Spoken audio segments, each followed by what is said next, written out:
तो आज अब हम पढ़ने वाले हैं the classification as per application की एप्लीकेशन के हिसाब से किस तरीके से हम लोग क्या करते हैं, क्लासिफाइड करते हैं। तो हमारा ओवर करंट क्या होता है, वोल्टेज, पावर, डिफरेंशियल रिले और डिस्टेंस रिले, इन सब के बारे में हम लोग डिटेल से बात करने वाले हैं। एक एक को पिक करके हम लोग चलते हुए चलेंगे। क्लियर है?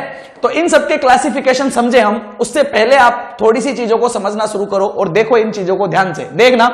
तो सबसे पहले हम बात करते हैं ओवर करंट रिले की। किसकी बात करते हैं? ओवर करंट रिले की।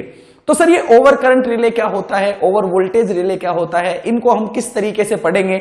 तो इनका एक जनरलाइज एक फंडा मैं आप लोगों को बताता हूं, उसको आप हर जगह अप्लाई करोगे और आपके सारे रिले के साथ में आपका काम बन जाएगा। अब इसको समझने से पहले थोड़ी सी देर ध्यान से समझने की कोशिश करना। देखो, आप लोगों ने मेजरमेंट पढ़ा होगा, तो मेजरमेंट में आप लोगों ने क्या पढ़ा होगा? सर मेजरमेंट में हम लोग जब पढ़ते हैं तो हम वहां पे किसी भी चीज को मेजर करना है। सपोज दैट आपकी बाइक है, तो बाइक की आप स्पीड को खींच रहे हो, तो स्पीडोमीटर आपका क्या दिखाएगा? स्पीड को दिखाएगा। क्लियर है नहीं है? आपका एमीटर है, आपका वोल्ट मीटर है, किसी सर्किट में करंट या वोल्टेज को दिखाएगा।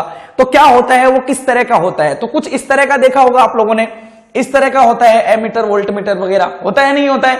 उस पे एक सुई होती है इस तरीके से, जो क्या करती है? इंडिकेट करती है। इस तरह का स्केल देखा होगा आप लोगों ने, इस तरह का स्केल। अगर आप लोगों ने एमीटर, वोल्ट मीटर नहीं देखा होगा तो आप लोगों ने बाइक में कम से कम स्पीडोमीटर तो देखा ही होगा, देखा होगा। ये 10 की स्पीड है, मान लो ये 20 की है, ये 40 की है, या ये 30 की है, 40 की, 50 की, 60 की, इसी तरीके से क्या होती है? स्पीड होती है। आप क्या करते हो? बाइक की रेस खींचते हो, रेस खींचते हो, बाइक स्पीड से चलती है, स्पीड से चलती है, तो ये जो आपकी जो सुई होती है, ये जो निडल होती है, ये इस तरीके से आगे खींचती है। मान लो पहले स्पीड 10 की थी, फिर कितने की हो गई? मान लो 20 की हो गई, फिर आगे बढ़े तो मान लो कितने की हो गई? 40 की हो गई। तो इस तरीके से स्पीड क्या होती जाती है? बढ़ती जाती है। जैसे जैसे रेस खींचोगे स्पीड बढ़ती जाएगी, बढ़ती जाएगी, बढ़ती जाएगी। जैसे ही आप उस रेस को छोड़ दोगे, वापस से स्पीड क्या होना शुरू हो जाएगी? कम शुरू होना शुरू हो जाएगी। 40 से 30 हो जाएगी, 30 से 20 हो जाएगी, 20 से 10 हो जाएगी। होएगी या नहीं होएगी? अरे होएगी या नहीं होएगी? जब घर आओगे, बाइक को बंद कर दोगे, तो वापस से ये स्पीड की जो निडल है, ये 0 पे आके रुक जाएगी कि भाई अब आपकी स्पीड कितनी है? 0 है। तो इसका क्या मतलब हुआ? सर इसका यह मतलब हुआ कि मैं कौन सी क्वांटिटी को मेजर करना चाहता था? स्पीड को मेजर करना चाहता था। जब मेरे पास स्पीड थी, जब मैं स्पीड बढ़ा रहा था, तो ये इधर खिसक रही थी। जब स्पीड कम हो रही थी, तो ये वापस नीचे खिसक रही थी। इसका क्या मतलब हुआ? इसका मतलब यह हुआ सर कि ये जो निडल है, इस निडल के ऊपर 2 टॉर्क काम करते हैं। कितने टॉर्क काम करते हैं? 2 टॉर्क काम करते हैं। और ये टॉर्क कौन कौन से होते हैं? ध्यान से समझना। तो सर एक टॉर्क जो होता है, वो टॉर्क कहलाता है डिफ्लेक्टिंग टॉर्क। डिफ्लेक्टिंग का क्या मतलब है? कि ये 0 से 10 तक डिफ्लेक्शन दे दिया, 20 तक दे दिया, 30 तक दे दिया, 40 तक दे दिया, कि कितनी स्पीड बढ़ रही है, मतलब कितना डिफ्लेक्शन हो रहा है। तो एक टॉर्क होता है डिफ्लेक्शन टॉर्क। कौन सा टॉर्क होता है? Deflection torque. जो किसके ऊपर डिपेंड करता है? मेजर क्वांटिटी के ऊपर, कि आपकी स्पीड कितनी है। अगर आपने स्पीड को बढ़ाया, तो ये डिफ्लेक्टिंग टॉर्क इसको इधर खींचता हुआ वापस ले जाएगा। लेकिन जब आपने बाइक को बंद कर दिया, जब आपकी स्पीड धीरे धीरे क्या होने लगी? डाउन होने लगी, तो ये वापस से निडल किधर आने की कोशिश करेगी? पीछे आने की कोशिश करेगी। तो इसे जो पीछे लेके आता है, उस टॉर्क को हम क्या बोलते हैं? तो बेटा उस टॉर्क को बोलते हैं हम कंट्रोलिंग टॉर्क। क्या बोलते हैं? Controlling torque. ये मेजरमेंट में आप लोगों ने बहुत अच्छे से पढ़ा होगा कि किसी भी इंस्ट्रूमेंट पे जो किसी भी चीज को मेजर करती है, चाहे वो स्पीड हो, चाहे वोल्टेज हो, चाहे करंट हो, चाहे फ्रीक्वेंसी हो, किसी को भी मेजर करने वाली जो डिवाइस होती है, उसके पास 2 तरह के टॉर्क होते हैं। कौन कौन से होते हैं? तो सर एक उसके पास टॉर्क होता है डिफ्लेक्टिंग टॉर्क, और एक उसके पास होता है कंट्रोलिंग टॉर्क। इस कंट्रोलिंग टॉर्क को ही रिस्ट्रेनिंग टॉर्क भी बोलते हैं। कंट्रोल बोल दो या रिस्ट्रेन बोल दो, एक ही बात है। क्लियर है नहीं है? तो इस तरीके से क्या होते हैं? 2 टॉर्क होते हैं। क्लियर है नहीं है? तो ये दोनों किस तरीके से हैं? सर ये दोनों अपोजिट डायरेक्शन में है। डी वाला डिफ्लेक्टिंग इधर लग रहा है, कंट्रोलिंग 0 की तरफ लग रहा है। मतलब कंट्रोलिंग टॉर्क वो टॉर्क होता है कि जब आपका मेजरमेंट खत्म हो जाए, तो ये वापस से इसे कहां ले आए? ओरिजिनल पोजीशन में वापस से पहुंचा दे। सही बात है नहीं है? तो ये जो निडल है, ये जो इंडिकेट कर रही है, इसके ऊपर अगर मैं बात करूं ओवरऑल टॉर्क कितना लग रहा है, तो मैं क्या बोल सकता हूं? सर 2 टॉर्क है, एक इधर है, दूसरा इधर है, दोनों अपोजिट डायरेक्शन में। तो ओवरऑल टॉर्क क्या हो जाएगा? Sir deflecting torque minus your controlling torque. Clear है नहीं है? और कंट्रोलिंग को क्या बोल सकते हो? रिस्ट्रेनिंग भी बोल सकते हो इसी को। क्लियर है नहीं है? तो ये आपका ओवरऑल इसके ऊपर क्या लग रहा है? टॉर्क लग रहा है। अब सोचो दो काम हो रहे हैं। कौन कौन सा काम हो रहा है? एक बार ये सुई 0 से लेके घूमती घूमती 40 तक जा रही है। जब ये सुई इधर मूव कर रही होगी, जब ये सुई इधर से इधर जा रही होगी तो क्या हो रहा होगा? सर अगर सुई इधर से इधर जा रही है तो उसका मतलब डिफ्लेक्टिंग टॉर्क ज्यादा रहेगा। किससे? कंट्रोलिंग टॉर्क से। अगर आप स्पीड बढ़ा रहे हो तो स्पीड की वजह से डिफ्लेक्शन आएगा, तो डिफ्लेक्शन टॉर्क ज्यादा रहेगा। किससे? कंट्रोलिंग टॉर्क से। तो ये निडल इधर किसकेगी? सही बात है नहीं है? लेकिन जब आप स्पीड को छोड़ दोगे, वापस से कम होना शुरू होगा, तो क्या होगा? तो सर उसका मतलब यह होगा कि कंट्रोलिंग टॉर्क फिर ज्यादा हो जाएगा। किससे? डिफ्लेक्टिंग टॉर्क से। और ये वापस से इसे कहां पहुंचा देगा? ओरिजिनल पोजीशन पे पहुंचा देगा। सही बात है नहीं है? अब देखो, आप बाइक को चला रहे थे, आपने रेस को बढ़ाया, आप पहुंच गए 40 की स्पीड पे। आपने बोला अब मैं बाइक को 40 की स्पीड पे ही चलाऊंगा। ना आप रेस को बढ़ा रहे हो, ना आप रेस को घटा रहे हो। तो उस टाइम पे क्या होगा? सर उस टाइम पे मेरा जो निडल होगा वो 40 पे आके अटक जाएगा, वो यही दिखाता रहेगा, क्योंकि ना आप स्पीड को बढ़ा रहे हो, ना आप स्पीड को घटा रहे हो। तो उस पोजीशन को क्या बोला जाता है? उस पोजीशन को बोला जाता है स्टेडी स्टेट पोजीशन। क्या बोला जाता है? Steady state position. Steady state का मतलब क्या है? कि निडल का एक जगह फिक्स हो जाना, किसी एक पर्टिकुलर क्वांटिटी को क्या करना? रिप्रेजेंट करना। तो इस कंडीशन में अगर मैं दोनों टॉर्क की बात करूं तो मैं क्या बोल सकता हूं कि इस कंडीशन में आपका डिफ्लेक्टिंग टॉर्क और कंट्रोलिंग टॉर्क जो होगा वो एक दूसरे के कैसे होते हैं? इक्वल होते हैं। कैसे होते हैं बेटा? इक्वल होते हैं। क्लियर है नहीं है? तो ध्यान रखना, किसी भी क्वांटिटी पे जब कोई फोर्स आएगा, जब वो किसी चीज को मेजर करना शुरू करेगी, जब ये स्पीड को मेजर करना शुरू करेगा, तो कौन सी कंडीशन बनेगी? तो ये कंडीशन बनेगी कि sir deflecting torque controlling torque से ज्यादा होगा, और वो डिफ्लेक्शन दिखा के आपका क्या करेगा? इंडिकेट करेगा। साइन को क्या करेगा? इंडिकेट करेगा। क्लियर है नहीं है? तो यहां पे over current relay, over voltage की बाद में बात करेंगे। पहले इस चीज को थोड़ा आप लोग ध्यान से समझने की कोशिश करो और इस इक्वेशन को देखो। इसके बारे में बाद में बात करेंगे, पहले इस इक्वेशन को जरा ध्यान से समझना। ठीक है? ये इक्वेशन समझ में आ गई तो आपका पूरा का पूरा रिले का काम बन जाएगा। जितने भी टाइप के रिले आएंगे सबके ऊपर ये वर्क कर लेगा। अब देखो सर, मुझे बात करनी है किसके बारे में? रिले के बारे में। सर ये क्या बताएगा? ये बताएगा कि आपके सिस्टम में फॉल्ट आ रहा है वो कितना आ रहा है। मतलब ये करंट को मेजर करेगा, मतलब ये वोल्टेज को मेजर करेगा, मतलब ये फ्रीक्वेंसी की बात करेगा, मतलब ये फेज डिफरेंस को मेजर करेगा। करेगा कि नहीं करेगा? बिल्कुल सही बात है। तो सर करेगा तो इसका मतलब ये एमीटर की तरह, वोल्ट मीटर, उन सब की तरह, मशीनों की तरह वर्क करेगा। बिल्कुल सही बात है। तो क्या स्पीडोमीटर की तरह इसका भी बिहेवियर होगा? बिल्कुल होगा। क्या इसमें भी दो टॉर्क होंगे? बिल्कुल होंगे। कौन कौन सा? डिफ्लेक्टिंग टॉर्क होगा, दूसरा कौन सा? कंट्रोलिंग टॉर्क होगा, या कंट्रोलिंग को आप क्या बोल सकते हो? रिस्ट्रेन बोल सकते हो। तो डिफ्लेक्टिंग टॉर्क और रिस्ट्रेनिंग टॉर्क, दो तरह के टॉर्क इसमें भी पाए जाएंगे। सही बात है नहीं है? तो किसी भी तरह के जो रिले होता है, उस रिले के अगर एक जनरलाइज इक्वेशन की मैं बात करूं कि भाई इससे ज्यादा भार रिले में कुछ हो ही नहीं सकता, तो वो इक्वेशन आपकी ये है। क्या है? कि जो ओवरऑल टॉर्क जो होता है, जिसके बारे में मैं अभी बता रहा था, क्या होता है कि ओवरऑल टॉर्क जो होता है वो आपका डिफ्लेक्शन टॉर्क और कंट्रोलिंग टॉर्क कुछ इस तरह का आ रहा था कि नहीं आ रहा था? इसको क्या बोलते हैं? ये आपका ओवरऑल टॉर्क होता है। क्लियर है नहीं है? अब देखो, अगर मैं बात करूंगा रिले की, तो रिले में क्या क्या आता है? वोल्टेज आता है, क्या आता है? करंट आता है, क्या आता है? फेज आता है, आता है नहीं आता है? फ्रीक्वेंसी में अधिकतर वेरी नहीं होता, क्योंकि फ्रीक्वेंसी जो होती है वो तो आपकी 50 हर्ट्ज फिक्स होती है। क्लियर है नहीं है? तो ध्यान से देखो सर, अगर मैं टॉर्क की बात करूं तो क्या क्या आने वाला है? सर करंट आने वाला है, बिल्कुल सही बात है। सर क्या आने वाला है? वोल्टेज आने वाला है, बिल्कुल सही बात है। सर करंट और वोल्टेज के बीच में क्या आने वाला है? फेज आने वाला है, बिल्कुल सही बात है। क्लियर है नहीं है? तो ये भी डिफ्लेक्शन दिखा सकता है, ये भी दिखा सकता है, ये भी दिखा सकता है। तो फिर मैंने ये K4 यूज में क्यों लिया है? सर ये K4 मैंने यूज में क्यों लिया है? जब सर्किट में करंट जाती है तो एक टॉर्क आता है, वो टॉर्क होता है डिफ्लेक्शन टॉर्क, जो क्या दिखाता है कि आपकी जो सुई होगी वो निडल को इधर क्या कराता है? मूव कराता है। लेकिन उसे वापस से रिलैक्सेशन पोजीशन में लाने के लिए, वापस से ओरिजिनल पोजीशन में लाने के लिए एक कंट्रोलिंग टॉर्क का होना बहुत जरूरी है। वो कंट्रोलिंग टॉर्क आपका स्प्रिंग भी प्रोवाइड करा सकती है। वो कंट्रोलिंग टॉर्क और कोई भी रिक्वायरमेंट जो भी भी आपने उसके हिसाब से लगाया है वो भी प्रोवाइड करा सकता है, कोई अदर इक्विपमेंट्स भी आपका कंट्रोलिंग टॉर्क प्रोवाइड करा सकता है। सही बात है नहीं है? तो ये K4 जो होता है ये किसका काम करता है? ये हमेशा कंट्रोलिंग टॉर्क प्रोवाइड करने का काम करता है। किसका प्रोवाइड करता है? कंट्रोलिंग टॉर्क प्रोवाइड करने का काम करता है। ध्यान रखना, दो टॉर्क बनाने हैं आप लोगों को, एक बनाना है डिफ्लेक्शन, एक बनाना है कंट्रोलिंग। क्लियर है नहीं है?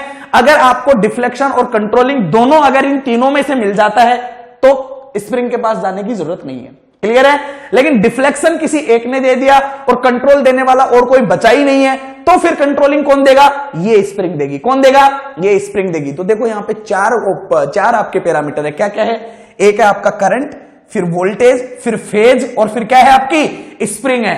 दो ही टॉर्क लेके आने हैं। ये है आपका क्या? Overall torque. ये मैंने एक इक्वेशन ऐसी रिप्रेजेंट की है जो इक्वेशन आपके over current, over voltage, impedance वाले, क्लियर है नहीं है, रिएक्टेंस वाले, मोह रिले, सबको सिर्फ एक ही इक्वेशन एक्सप्लेन कर देगी। वो इक्वेशन है आपकी ये वाली। क्लियर है नहीं है? अब ध्यान से समझिए, इसके बारे में पूरी डिटेल जान लेते हैं। देखो ये है आपका फर्स्ट टर्म जो है, ये है आपकी K1I²।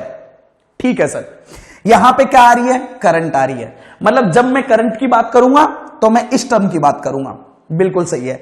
लेकिन दूसरी खास बात इसमें क्या है? दूसरी बात खास बात यह है सर K1 तो कांस्टेंट है, मान लिया कोई कांस्टेंट है, लेकिन यहां पे क्या आ रहा है सर? करंट का स्क्वायर आ रहा है। करंट का क्या आ रहा है? स्क्वायर आ रहा है।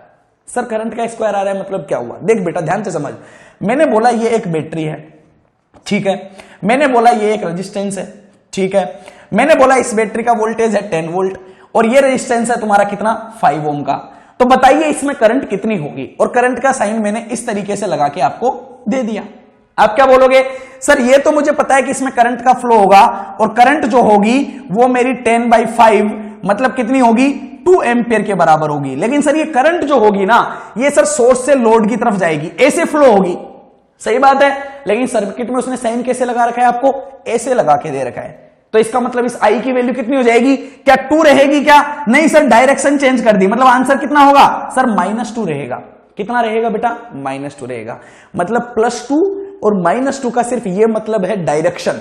अगर आपकी करंट इधर जा रही है, आपने ये डायरेक्शन लिया तो मतलब 2 एम्पियर, अगर आपने ये डायरेक्शन ले ली तो कितनी हो जाएगी? -2 एम्पियर। That's it. सही बात है नहीं है? लेकिन हमें तो टेंशन लेने की जरूरत ही नहीं है प्लस माइनस की। क्यों? क्योंकि हमारी जो टर्म आ रही है उसमें क्या आ रहा है? करंट का स्क्वायर आ रहा है। करंट का स्क्वायर आ रहा है। I² में चाहे तो +2 का स्क्वायर कर, क्लियर है नहीं है? -2 का स्क्वायर कर, कोई फर्क पड़ने वाला है क्या? नहीं पड़ेगा सर। दोनों ही केस में कितना मिलेगा? 4 मिलेगा। कितना मिलेगा? 4 मिलेगा। तो क्या ये इस चीज को दिखा रहा है क्या कि भाई करंट इधर जा रही है या करंट इधर जा रही है? नहीं सर, यहां स्क्वायर आ रहा है। पॉजिटिव हो या नेगेटिव हो, स्क्वायर करोगे तो आपको एक ही वैल्यू मिलेगी। क्या मतलब ये करंट की डायरेक्शन के ऊपर डिपेंड कर रहा है क्या? नहीं कर रहा है। तो इस चीज को थोड़ा ध्यान से समझना। क्लियर है? ये काम आने वाली है, बहुत काम की चीज है। क्या है कि यहां पे करंट की डायरेक्शन आ रही है, मतलब ये जो टर्म है ना, ये टर्म आपकी कौन सी है सर? नॉन डायरेक्शनल है। कौन सी टर्म है? नॉन डायरेक्शनल टर्म है। ये डायरेक्शन को नहीं दिखाती है क्योंकि यहां पे करंट का क्या आ रहा है? स्क्वायर आ रहा है। उसी तरीके से यहां पे वोल्टेज का क्या आ रहा है? स्क्वायर आ रहा है। तो वोल्टेज आप बैटरी का इस तरीके से, अगर मैंने बोला +-V, पॉजिटिव इधर नेगेटिव इधर, तो कितना हो गया? 10 वोल्ट। लेकिन अगर मैं प्लस माइनस ऐसे लगा देता तो आप कितना बोलते? -10 वोल्ट। लेकिन यहां क्या आ रहा है? स्क्वायर आ रहा है। तो क्या इसकी पोलरिटी से इसे कोई फर्क पड़ रहा है क्या? ना सर, +10 हो या -10 हो, स्क्वायर करूंगा तो 100 ही मिलेगा। क्लियर है नहीं है? तो ये जो टर्म है ये भी आपकी कौन सी है सर? नॉन डायरेक्शनल है। ये भी कैसी है? Non directional. तो देखो जब भी मैं नॉन डायरेक्शन की बात करूंगा, ये इंपॉर्टेंट है, डायरेक्शन नॉन डायरेक्शन। क्लियर है?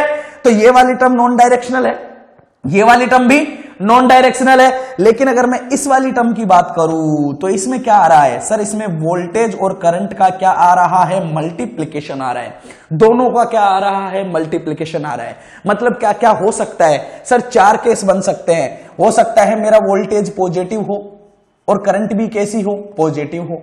तो सर अगर इन दोनों का मल्टीप्लाई करूंगा तो मुझे पॉजिटिव टर्म मिल जाएगी। बिल्कुल सही बात है। लेकिन सर ये भी तो हो सकता है कि मेरा वोल्टेज कैसा हो?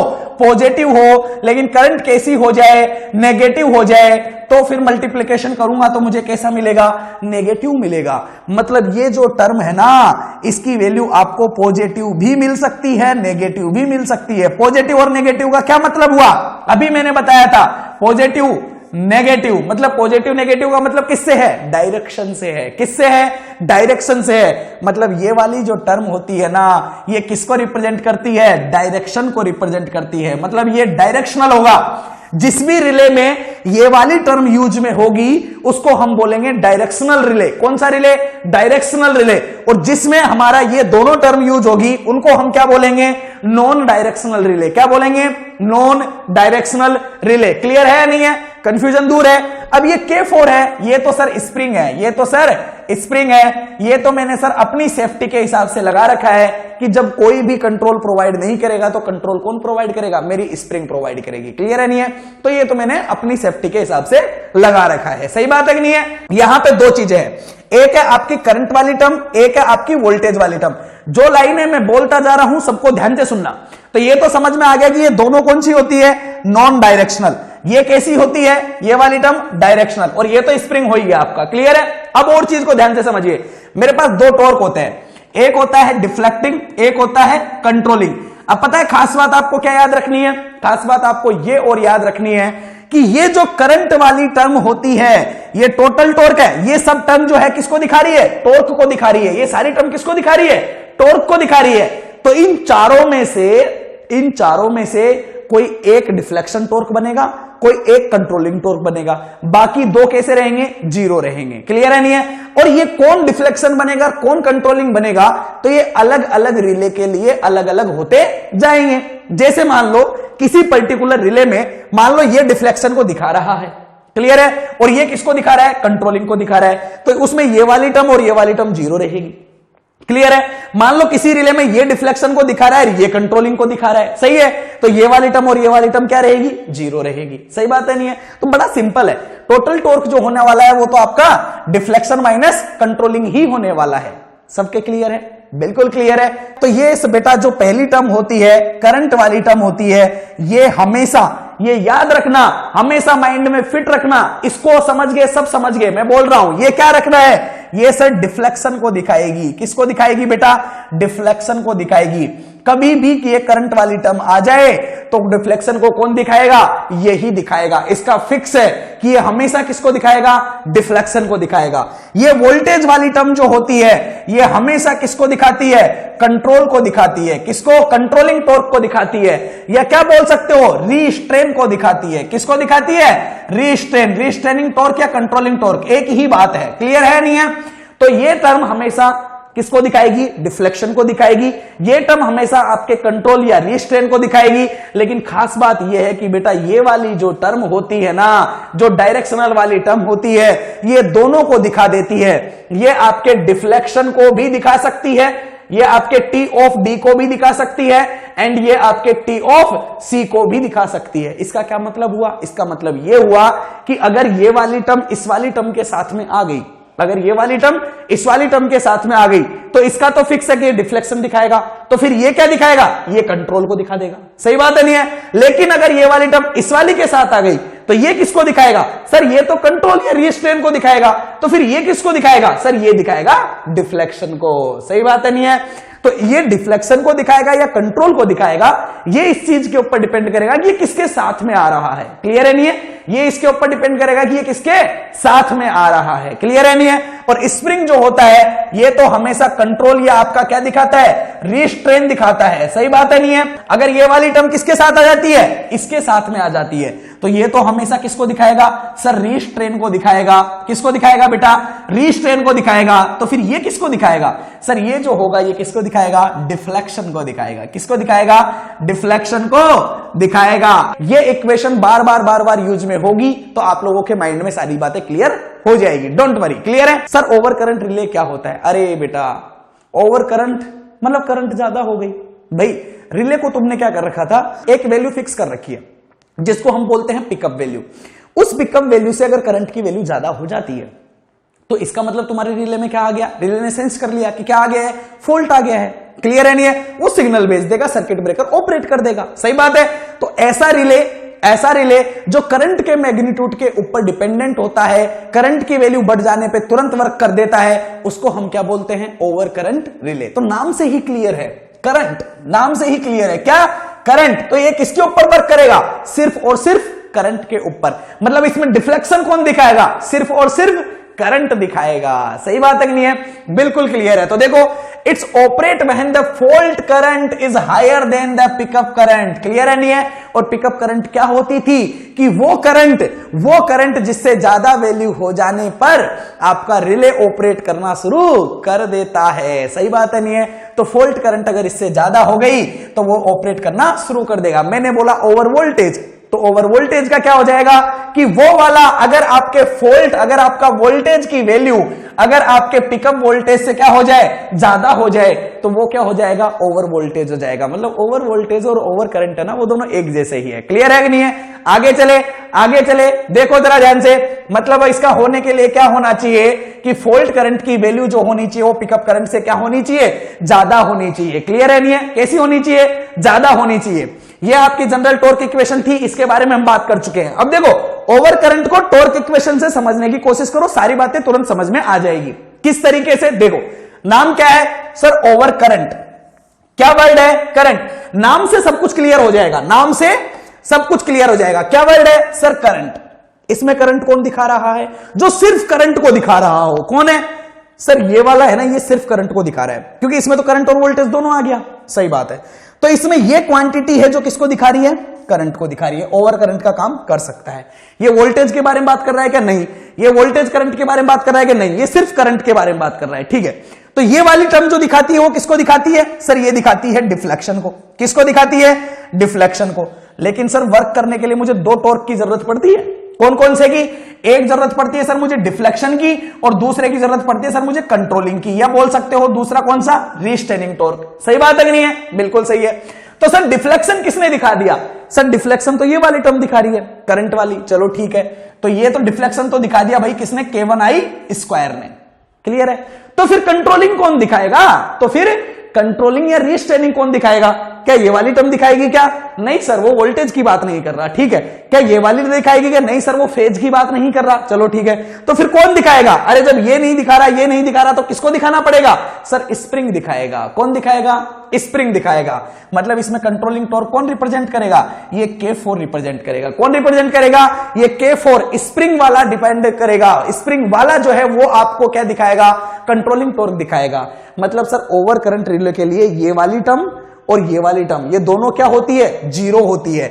मतलब अगर तुम कांस्टेंट की बात करो तो तुम्हारा K2 भी जीरो होता है और तुम्हारा K3 भी क्या होता है? जीरो होता है। बताओ क्लियर हुआ कि नहीं हुआ? कितना सिंपल हो गया सब कुछ। बिल्कुल क्लियर हो गया कि नहीं हो गया? बड़ा ही सिंपल है। अब देखो इस इक्वेशन से आप और क्या क्या बोल सकते हो? सर इसमें काम आई ये वाली टर्म। ये वाली टर्म कौन सी होती है? डायरेक्शनल होती है कि नॉन डायरेक्शनल होती है? सर नॉन डायरेक्शनल होती है। कौन सी टर्म होती है? नॉन डायरेक्शनल होती है। बिल्कुल सही बात है। मतलब ओवर करंट रिले को तुम क्या भी बोल सकते हो? Non directional relay. क्या भी बोल सकते हो? नॉन डायरेक्शनल रिले भी बोल सकते हैं भाई, हम नॉन डायरेक्शनल रिले भी बोल सकते हैं। क्यों? क्योंकि सर ये इस टर्म के ऊपर डिपेंड कर रहा है, और ये टर्म तो कैसी होती है?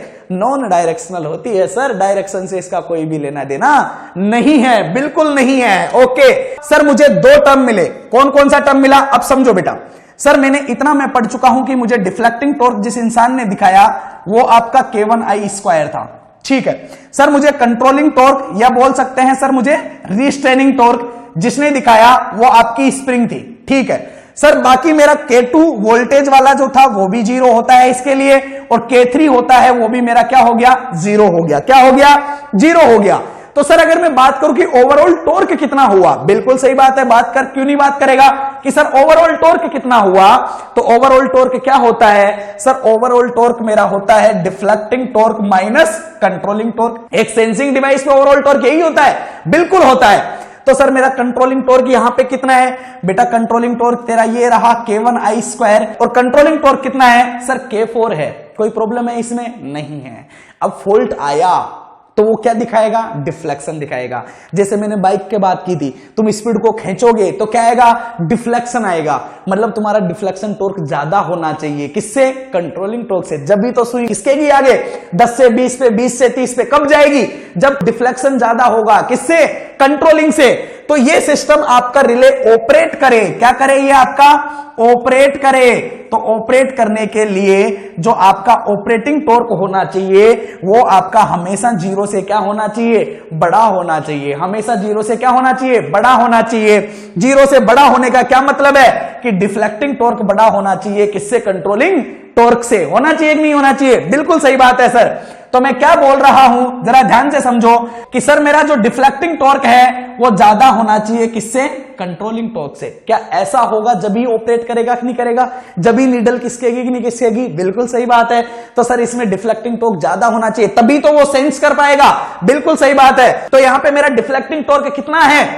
सर डिफ्लेक्टिंग टॉर्क है मेरा K1I² और कंट्रोलिंग टॉर्क कितना है? K4। मतलब इस I स्क्वायर की वैल्यू अगर इस K1 को मैं उधर ले जाऊं तो ये बड़ी होनी चाहिए। किससे? K4 डिवाइड बाई K1 से। होनी चाहिए कि नहीं होनी चाहिए? बिल्कुल सही बात है। मतलब करंट की वैल्यू जो होनी चाहिए वो ज्यादा होनी चाहिए। किससे? √Of K4 divide by K1। देखो K4 भी कांस्टेंट है, K1 जो है ये भी कांस्टेंट है। क्या ये दोनों कांस्टेंट है या नहीं है? सर ये भी कांस्टेंट है, ये भी कांस्टेंट है। मतलब ये वाली जो टर्म रहने वाली है क्या रहने वाली है? कांस्टेंट रहने वाली है। मतलब आपके फॉल्ट करंट या आपके रिले में फ्लो होने वाली करंट की वैल्यू किसी पर्टिकुलर वैल्यू से अगर ज्यादा हुई, अगर पर्टिकुलर वैल्यू से ज्यादा हुई तो आपका रिले ऑपरेट करेगा। और ये जो पर्टिकुलर वैल्यू होती है ना, ये फिक्स वैल्यू, ये फिक्स वैल्यू होती है। इसी को तो हम क्या बोलते हैं सर? पिकअप वैल्यू बोलते हैं बेटा। क्या बोलते हैं? पिकअप वैल्यू बोलते हैं। पिकअप वैल्यू तो फिक्स होती है ना, आप लोगों ने ही सेट की थी कि इससे ज्यादा हो गई तो तुम्हारा काम बन जाएगा। अरे ये इक्वेशन ने भी तो यही बोला कि अगर इस करंट की वैल्यू, फॉल्ट करंट की वैल्यू जो आपके रिले में होते हुए फ्लो हो रही है, अगर वो ज्यादा हो जाए किससे? इस पिकअप करंट से, तो आपका रिले ऑपरेट कर जाएगा भाई, रिले ऑपरेट कर जाएगा। क्लियर है या नहीं है? तो ओवर करंट रिले क्लियर हुआ कि नहीं हुआ?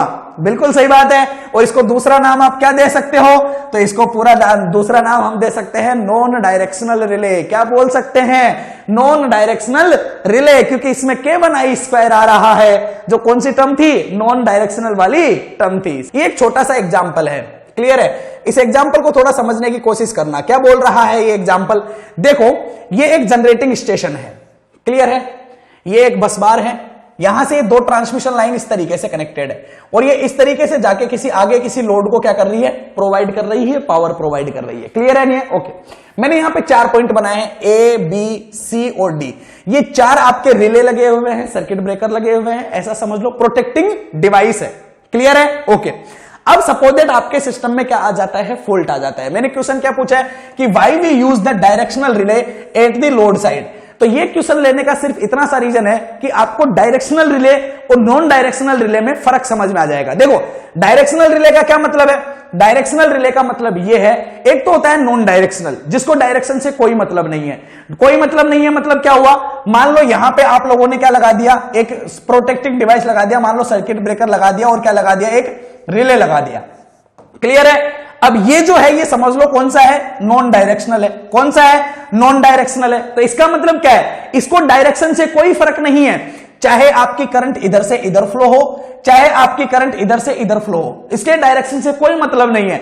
इसे मतलब है सिर्फ मैग्नीट्यूड से। अगर करंट का मैग्नीट्यूड ज्यादा हो जाता है किसी पर्टिकुलर वैल्यू से तो ये तुरंत क्या कर देगा? ऑपरेट कर देगा। अब वो करंट चाहे इधर से आ रही हो चाहे करंट इधर से आ रही हो, डायरेक्शन से इसको कोई लेना देना नहीं है। लेकिन एक डायरेक्शनल रिले जो होगा, ये डायरेक्शनल रिले होगा, ये डायरेक्शन को भी मेजर करेगा। मतलब क्या करेगा? मतलब जैसे मैंने बोला कि ये एक आप लोगों ने सर्किट ब्रेकर लगाया है, इस तरीके से लगा हुआ है। क्लियर है नहीं है? मान लो आप लोगों ने इस तरीके से इसको सेट किया कि जब इसमें करंट इधर से इधर जाएगी तो ये क्या करेगा? ऑपरेट करेगा। अब अगर इधर से इधर जाने वाली करंट अगर आपकी पिकअप वैल्यू से ज्यादा हो जाती है तो ये ऑपरेट करेगा। आपने इसको डायरेक्शन दे दी इधर वाली। क्लियर है नहीं है? अब अगर इधर से इधर जाने वाली करंट अगर पिकअप वैल्यू से ज्यादा भी हो जाए ना तो भी ये ऑपरेट नहीं करेगा, क्योंकि ये कैसा है? डायरेक्शनल है। ये सिर्फ एक ही डायरेक्शन की करंट को देखता है, ये इधर से इधर करंट को फ्लो नहीं होने देगा। ये इधर से इधर अगर करंट की फॉल्ट करंट बढ़ रही है तो उससे उसे कोई मतलब नहीं है, लेकिन अगर इधर से इधर करंट फॉल्ट करंट से ज्यादा हुई, ये तुरंत सिस्टम को क्या कर देगा, ब्रेक डाउन कर देगा। तुरंत से सिस्टम को क्या कर देगा, ब्रेक डाउन कर देगा। तो ये कौन सा हो गया, डायरेक्शनल हो गया। जो डायरेक्शन के ऊपर डिपेंड कर रहा है वो क्या हो गया, डायरेक्शनल हो गया। अब जरा ध्यान से समझना, देखो सर क्या होता है हमारे प्रैक्टिकल लाइफ में। ये जनरेटर था सपोज दैट, और यहां पे मेरे सिस्टम में क्या आ गया, फॉल्ट आ गया। अब बेटा पावर का जो फ्लो होता है वो तो जनरेटर से लोड की तरफ ही होगा, हमेशा होगा कि नहीं होगा, बिल्कुल सही बात है सर, जनरेटर से लोड की तरफ ही होगा। अगर तेरे सिस्टम में यहां पे फॉल्ट आ गया तो ये वाला पोर्शन है, ये तो अभी भी हेल्थी पोर्शन है सर, ये तो कौन सा है, हेल्थी है। लेकिन ये वाला कौन सा हो गया सर, ये मेरा फॉल्टी हो गया कि नहीं हो गया, बिल्कुल क्लियर है सर, ये फॉल्टी हो गया। तो मैं क्या चाहता हूं सर, इस पोर्शन को मैं हटा देना चाहता हूं, ये तो ऑपरेट करता रहे, सही बात है नहीं है। अब देखो यहां आया फॉल्ट, आ गया फॉल्ट, बिल्कुल सही बात है। तो यहां से ये जो जनरेटर होगा, यहां से जो जनरेटर होगा, ये यहां से करंट को फ्लो करा रहा है इधर भी, और यहां से करंट को फ्लो करा रहा है इधर भी, बिल्कुल सही बात है, बिल्कुल सही बात है। अब होगा क्या सर, होने वाली बात सीधी से सीधी ये है कि जैसे ही यहां से करंट जाएगी, ये इधर से तो फ्लो होगी, इधर से होते हुए यहां जाएगी, ऐसा सिस्टम है। इसको यहां से थोड़ा आप लोग इस तरीके से डिटेल में समझिए।